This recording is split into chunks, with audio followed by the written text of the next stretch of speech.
We're here with John Mountford, groundsman at Guernsey. John, what's your general role at the ground?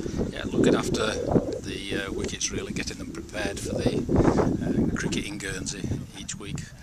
So, but this week's a bit special. We've got it's like a festival. Sometimes we have festivals, and it's looking after the outfield and the square in preparation for all the matches. You talk about preparation. How long does it take to prepare a wicket for an under-15s international tournament? Yeah, we start, say, 10 days beforehand, something like that.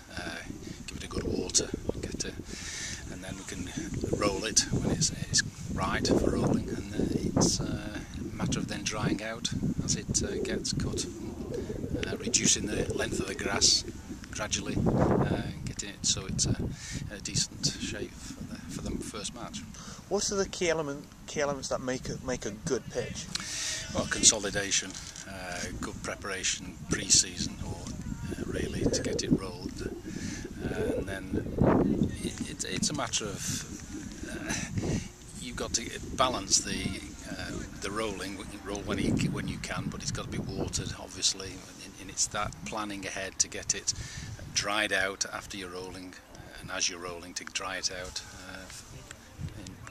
say a week beforehand. How do you go about planning the season, really? Obviously you've got a number of strips on the square. How do you go about planning, right, this is going to be used, and is there a generic process for it?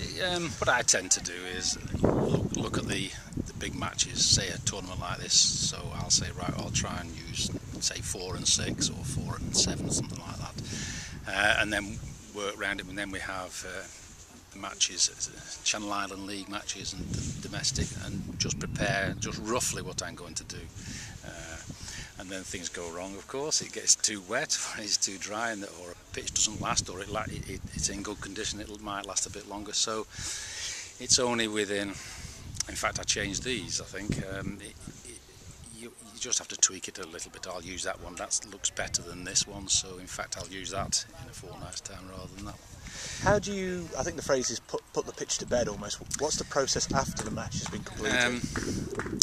Well, first of all, water it, because we need water in it to get that grass growing again.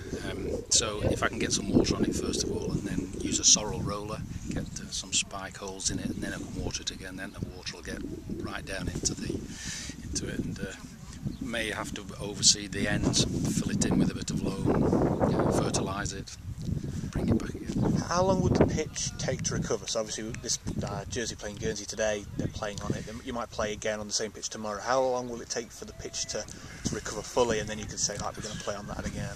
Maybe a good 4 or 5 weeks before it, because you've got to, once the loam's on, the grass has got to go through it, and the seed takes a week to germinate, and then so it'd be a good 4 weeks.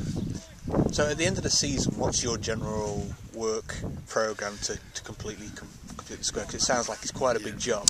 It is, and it's the most important job, because the preparation in the autumn depends on what it's going to be like in the spring. So we scarify it, cut it down completely, as close as you can, then scarify the whole lot.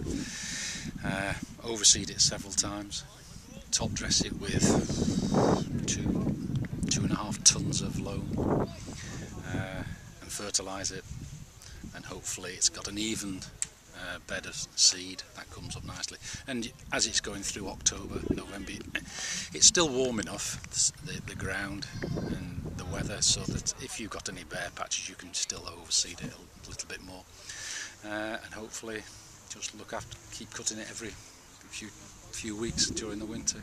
So you keep on carrying on cutting it during the winter, you still keep an eye on it? We would here, yeah. We probably cut it, even in December, January, you might be cutting 2 or 3 once every 2 or 3 weeks. Yeah. Is there any particular challenges that you face, obviously in Guernsey, being on an island next to the sea? Does that have an impact on the wicket at all? Well, yeah, both ways.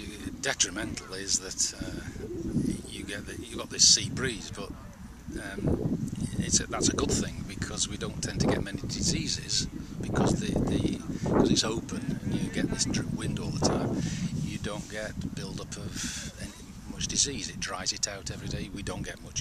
There's no moss on there, so it's not damp for any length of time. The other thing here is it's got a sandy base, even though it's low, the square, it's got a sandy base, so it drains very quickly, so you do have to keep watering it. So it's a balance between watering and drying it out. Yeah. In Europe, not everybody has grass wickets. A lot of teams play on AstroTurf wickets. Is there any advice that you could give to groundsmen actually in Europe on how to maintain an AstroTurf wicket? Is any ways that they can actually improve their playing surface? Yeah, I went on a course in autumn, and people think AstroTurf, whether it's a hockey pitch or whatever, that's it, no maintenance or low maintenance. But it isn't. It's a very high maintenance. You actually need to water them. You need to roll them. Just like an ordinary wicket, so if the bounce is getting too not erratic, or it's not bouncing properly, water it, give it a good watering, then get a roller on it and roll it so that it's flat again. You might have to take the mat up if there are undulations, and especially where the batsman it's around the crease, take it up, flatten that out. So there's quite a bit to do. It's watering and rolling just like an ordinary grass pitch.